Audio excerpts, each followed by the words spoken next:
Gipaabot pa karon ang result sa paraffin test niadtong duha ka mga batang lawas nga nakitaan sud sa usa ka pension house. Sa pagkakaron di pa gyud hingpit matino sa kapulisan ang hitabo kung si kinsa ang mipatay ni kinsa ug unsa ang hitabo.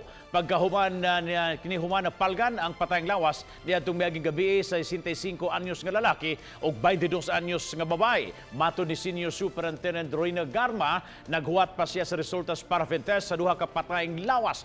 Gustong matino sa PNP kung kinsa ang unang nagpabuto apan nagtuo sila nga adunay suicide angle gyud ang nahitabo pagkahuman niini. May duha ka mga basyo sa bala ang napalgan sud sa kwarto.